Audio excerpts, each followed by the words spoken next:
Hello everyone, welcome back to my new video. तो आज के इस वीडियो में हम लोग देखने वाले हैं कि रिकवरेबल शेड्यूल क्या होता है और ई रिकवरेबल शेड्यूल क्या होता है। और मान लीजिए कोई मेरा शेड्यूल अगर गिवन है या कोई ट्रांजेक्शन मेरा गिवन है तो वो मेरा रिकवरेबल है या नहीं है, वो हम लोग इस वीडियो में फाइंड करना सीखेंगे कि हम लोग किसी भी शेड्यूल को रिकवर कैसे फाइंड करते हैं कि वो रिकवरेबल है या नहीं है। तो चलिए हम लोग देखते हैं कि ये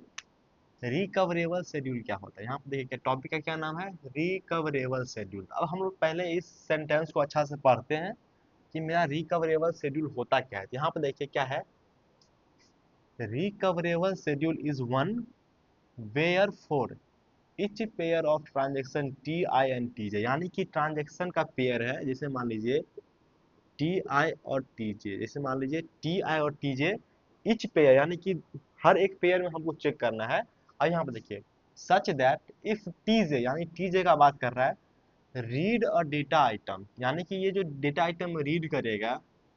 that was previously written by T J, यानी कि यहाँ पर ध्यान से देखिए यहाँ तक क्या बोला ये रिकवरेबल शेड्यूल। देखिए यहाँ पे टी आई और टी जे मेरा ट्रांजेक्शन दो गिवन है।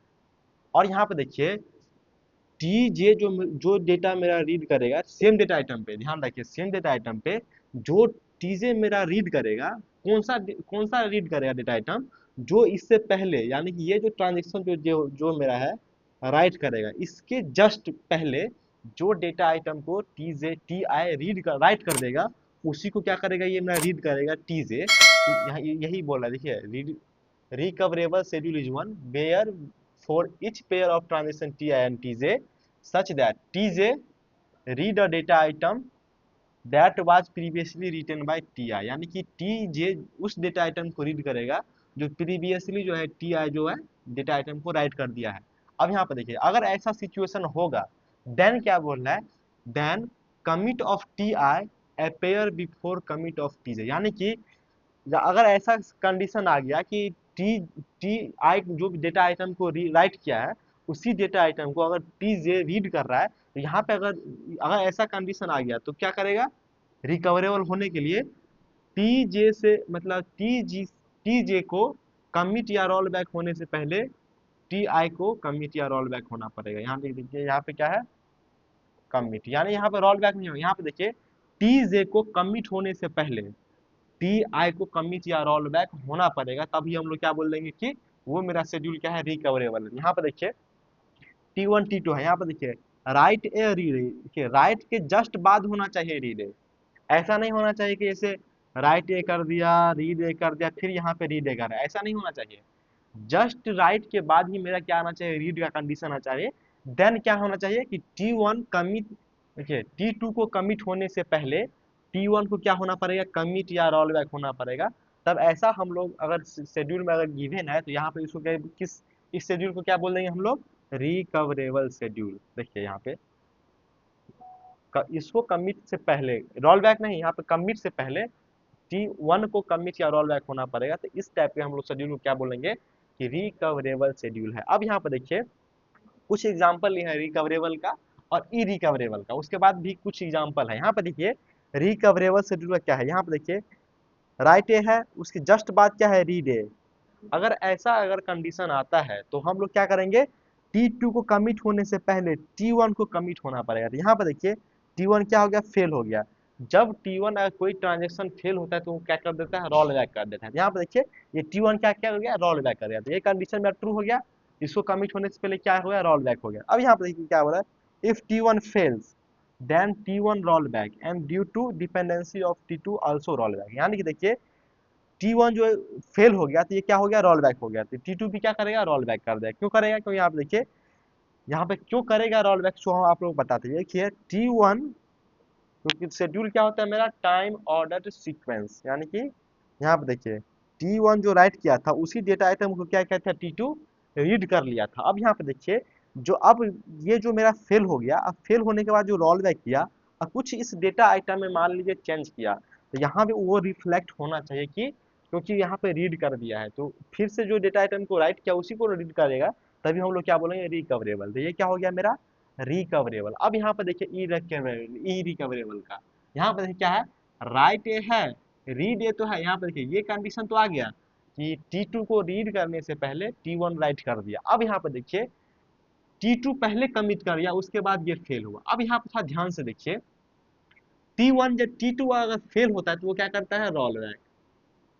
तो मान लीजिए वो रोल बैक कर गया, और रोल बैक कर दिया तो रोल बैक करने से यहाँ पे देखिए प्रॉब्लम क्या आया, रिकवरेबल क्यों नहीं है। यहाँ पे देखिए, यहाँ पे क्या है, R1 जो है डेटा आइटम ए जो है यहाँ पे रीड करके कमिट कर गया, यानी कि ट्रांजेक्शन T2 इस शेड्यूल से बाहर हो चुका है, क्योंकि वो कमिट हो गया। कमिट कब होता है, जब वो ट्रांजेक्शन सक्सेसफुली कंप्लीट कर लेता है तो वो मेरा एग्जीक्यूशन से बाहर निकल जाता है। तो यहाँ पे देखिए यही लिखा है, इफ T1 फेल्स, यानी T1 जब फेल हो गया, then T1 try to roll back, यानी T1 क्या चाहता है कि रोल बैक करे, लेकिन क्या होता है, but this value of read,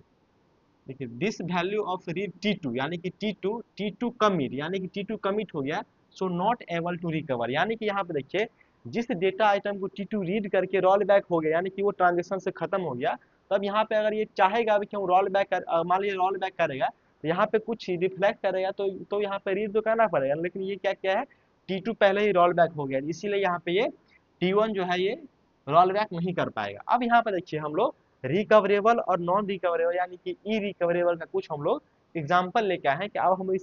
इस छह एग्जाम्पल में से हम लोग देखते हैं कि कौन कौन सा एग्जाम्पल मेरा रिकवरेबल है और कौन कौन सा मेरा ई रिकवरेबल है। यहाँ पे देखिए, यहाँ पहला कंडीशन देखिए, रीड ए है, राइट ए है, यानी कि ये कंडीशन तो मेरा फुलफिल कर गया। अब सेकेंड ये फुलफिल करना चाहिए कि अगर राइट ए के बाद रीड ए आया तो T2 को कमिट होने से पहले T1 मेरा रोल बैक या कमिट होना चाहिए। लेकिन यहाँ पे थोड़ा ध्यान से देखिए, तो T1 को देखिए, T1 को रोल बैक होने से पहले ही क्या क्या है, T2 कमिट कर गया है, तो ये क्या हो जाएगा, इरिकवरेबल, इरिकवरेबल। अब यहाँ पे थोड़ा ध्यान से देखिए, यहाँ पे क्या है, राइट ए, उसके बाद क्या है मेरा रीड ए। अब यहाँ पे देखिए राइट ए पहले ही कमिट कर दिया है या रोल बैक है, यानी कि वो कमिट कर गया है, यानी कि मान लीजिए ये रोल बैक कर गया, तो ये रोल बैक करे, लेकिन यहाँ पे राइट ए कर, यहाँ पे क्या कर, राइट ए कर, यहाँ पे ऐसा कंडीशन बाद में दिखे, इसके बाद हमको दिखना चाहिए कि देखिए मान लीजिए ऐसा कंडीशन आया, उसके बाद हमको देखना चाहिए कि कमिट या T2 को कमिट होने से पहले T1 कमिट या रोल बैक होना चाहिए, लेकिन ये क्या कर रहा है, T1 पहले ही कर रहा है, तो ये मेरा उस कंडीशन को वायलेट नहीं कर पा रहा है, इसीलिए कि ये क्या हो जाएगा मेरा रिकवरेबल, ये क्या हो जाएगा मेरा रिकवरेबल। अब यहाँ पे देखिए क्या है, टी राइट ए है, उसके बाद क्या है, रीड ए, ये वाला कंडीशन आ गया, तब हम लोग क्या चेक करेंगे, यहाँ पे देखिए ये रोल बैक कर गया, और ये क्या कर गया मैं कमिट, यहाँ पे देखिए, लेकिन मेरा शर्त क्या था कि देखिए T1 कमिट या रोल बैक कब करेगा, इससे पहले, लेकिन यहाँ पे देखिए ये रोल बैक कर रहा है, लेकिन हमको क्या था लाना, कमिट, कमिट तो नहीं कर रहा है, रोल बैक है, रोल बैक कर सकता है, यहाँ पे क्या हो जाएगा, ये रिकवरेबल, ये भी क्या हो जाएगा मेरा रिकवरेबल शेड्यूल। अब यहाँ पे देखिए राइट ए के बाद रीड ए तो आ गया, लेकिन T1 से पहले ही क्या क्या T2 कमिट कर गया, तो ये क्या हो जाएगा मेरा इरिकवरेबल, ये क्या हो जाएगा मेरा इरिकवरेबल। अब यहाँ पे देखिए क्या है, राइट ए के बाद देखिए यहाँ पे देखिए थोड़ा ध्यान से, राइट ए के बाद यहाँ पे राइट ए, उसके बाद रीड ए है, तो यहाँ पे हमको क्या होगा, कमिट, ये वाला सिचुएशन नहीं है, क्योंकि देखिए राइट के बाद जस्ट तुरंत हमको आना चाहिए था रीड ए, लेकिन रीड ए जस्ट बाद नहीं आया, उसके बाद क्या कर राइट कर, ये यानी कि ये खुद का डेटा आइटम को रीड कर रहा है, ये दूसरा डेटा आइटम को, T1 के डेटा आइटम को रीड नहीं कर रहा है। अगर T1 के डेटा आइटम को रीड जस्ट करता, तब हम ये वाला कंडीशन चेक करते, तब हम बोलते कि वो रिकवरेबल है, लेकिन यहाँ पे वो ऐसा कंडीशन है ही नहीं, इसीलिए कि ये क्या हो जाएगा, रिकवरेबल। अब यहाँ पे एक बात ध्यान देखिए, T1 कमिट या रोल बैक, T2 मतलब T2 जो है कमिट कर गया है पहले ही T1 से, लेकिन यहाँ पे ये रिकवरेबल क्यों हो रहा है, क्योंकि यहाँ पे देखिए ये जो रीड कर रहा है ये खुद का डेटा आइटम को रीड कर रहा है, दूसरे के डेटा आइटम को रीड नहीं कर रहा है, यानी कि ऐसा कंडीशन नहीं आ रहा है, इसीलिए ये क्या हो गया, रिकवरेबल हो गया। अगर मान लीजिए, अगर यहाँ पे राइट मान लीजिए यहाँ से हटा देते हैं, तब ये क्या हो जाएगा, रिकवरेबल, ई रिकवरेबल हो जाएगा, क्योंकि T1 को कमिट या रोल बैक से पहले ही ये क्या किया, कमिट कर दिया, यहाँ पे क्या हो जाता है, फिर वो इरिकवरेबल होता है, लेकिन यहाँ पे क्या था, मेरा राइट ए था, इसीलिए ये क्या हो गया, रिकवरेबल हो गया। अब यहाँ पे देखिए राइट ए, रीड ए, देखिए इसको कमिट या रोल बैक से पहले देखिए ये तो सेम कंडीशन है, ये क्या हो जाएगा, रिकवरेबल। देखिए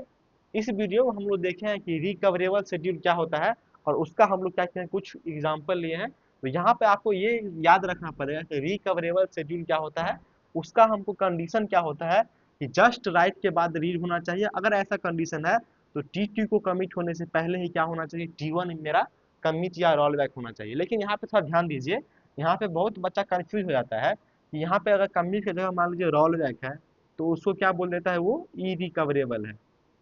यहाँ पे बोल देता है कि वो बोल देता है कि रिकवरेबल है, लेकिन यहाँ पे अगर रोल बैक करता है तो यहाँ पे हम लोग उसको कुछ मतलब ऐसा नहीं बोलेंगे कि वो इरिकवरेबल है, वहाँ पे रिकवरेबल होगा। चलिए इस वीडियो में इतना।